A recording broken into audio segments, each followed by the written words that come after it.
as promised, I said I was going to show you guys some labs. And right now I'm specifically looking at mold exposure, and I want to show you some of the things that we'll look at in a patient or a client. And I'm using myself as an example of this. So I'm going to show you 4 quick labs. So this is the organic acid test. This is the urine test, and the OAT, we call it. And one of the first things that jumps out, this is arabinose. And I'm going to do this really quick. There's so many different markers, and I can literally spend 1 hour at least each on every individual lab. But for now, I just want to point out some of the things that are associated with this mold exposure. Okay, so arabinose, this we look at as, remember, these are metabolites. So this is the metabolite of Candida, or Candida, often pronounced as. Arabinose is a big one, so we want to see less than 29, and this one is 40. So this is definitely creeping up. Couple of other things on here. Next one, oxalic. This is like a makes your eyebrows squint a little bit. Your tolerance to oxalates actually is not as good. So, and this is oftentimes associated with mold exposure. So when we're having issues with oxalates, we're going to see these numbers creep up often.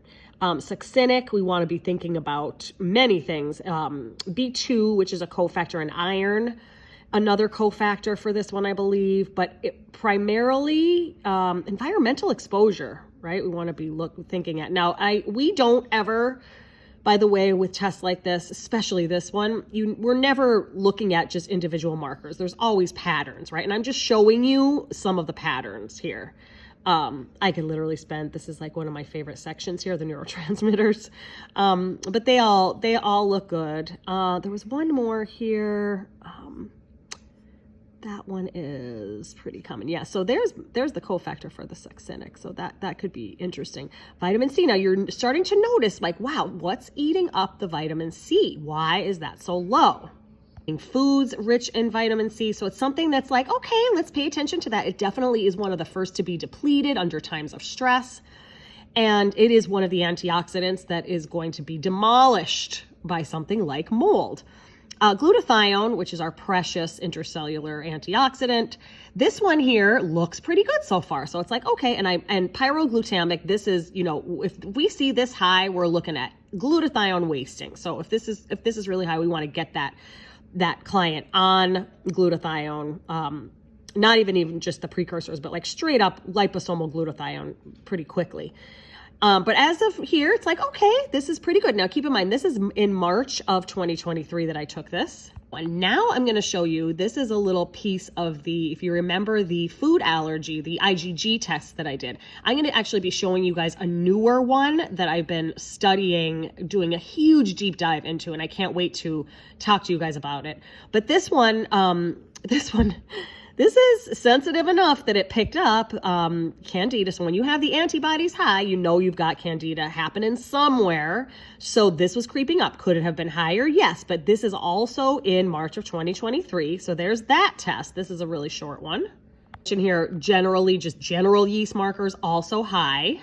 And here we go. This is the actual mycotox profile itself. So here's the ochratoxin. And here we go. So we want to have this. This is the 7.5 range. I was in the 26.45 range. Tommy's test was pretty similar to mine, which obviously makes sense since we live in the same house. We only tested the two of us so far, but we're pretty confident that everyone has been exposed and everyone is affected in different ways. Some more than others. Remember, so there's, Tommy and actually Tom and Tommy have been sort of more the canaries, and I have been a recent canary after I got a horrible head cold, and then I decided to do a skin treatment, which took up a lot of energy in the body, and now we've got this. So that just was like, took its toll, and I was like, I just kind of crashed for a bit. And okay, so this is the actual one. And this is, of course, the mycotoxin that comes from the Aspergillus species of the mold. Okay, the rest of these were fine. Same thing with Tommy. Now, this is just a sneak peek. Remember, this is a very small portion of the Nutraeval test from Genova.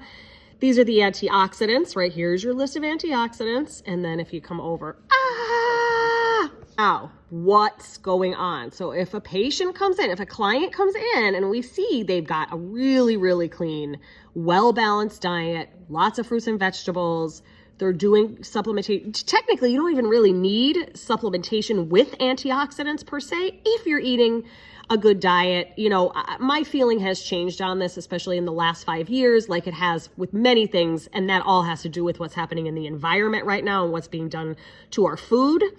And so I think that supplementation in many cases now is just required. It's unfortunate. It's not in the soil either. So I pulse these in as needed, but not necessarily daily. Vitamin C, probably more than any. Alpha lipoic as well.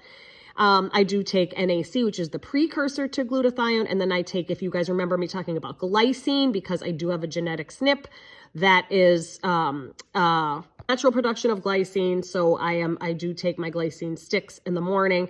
Now I have really revved up, especially when I started the skin thing. I'm doing glutathione twice a day. And I'm doing probably about 3 to 5 grams of vitamin C per day, especially since I got the cold. And then I have some blends, like a good antioxidant blend that has a lot of these in here. I do foods that are high in vitamin E. Anyway, everyone's going to be a little bit different about what what the dosage would look like for them.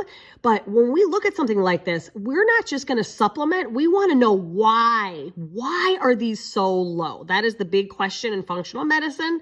Why, right? What do we need to do? And so now we know mold exposure will eat up your antioxidants because your body is trying so hard to come back to homeostasis. And this is your ammunition right here. All that reactive oxygen species that it's let out, all of the pathways that are trying to move forward, but they can't because they don't have the necessary cofactors. Some B vitamins are also being eaten up here too. So the stress response, it doesn't have to just be emotional, mental stress. It can be physical stress as well. Thing quickly I wanted to show you is the oxidative stress. This is sort of the result of all this, is lipid peroxidases. This is going high. This is the overall state of the cellular membranes. And that is everything. That is everything. And so I actually did a quick thing, but I don't think I posted it yet, about what I give Tommy every day for cellular membranes. It's a wonderful blend of phospholipids, and I've started taking it now myself. Another great idea is just adding in vitamin E in the form of mixed tocopherols. And that's first and foremost, that has to happen, right? Because remember, antioxidants, if we don't have them, we get what? Oxidative damage, right? This is one of the things we want to avoid. 8-OHDG, this is more like, is this affecting the DNA? Am I working in a place am I using paint solvents and other just industrialized environmental toxins on a day-to-day basis? And the answer is no. So if we see somebody with this high, then we know, like, we've got to get them on some type of detoxification. Some strategies are in order for that. Here's the glutathione, right? It is in the tank. I got some robust CoQ10, which is good. So that's going to help in the electron transport chain, especially.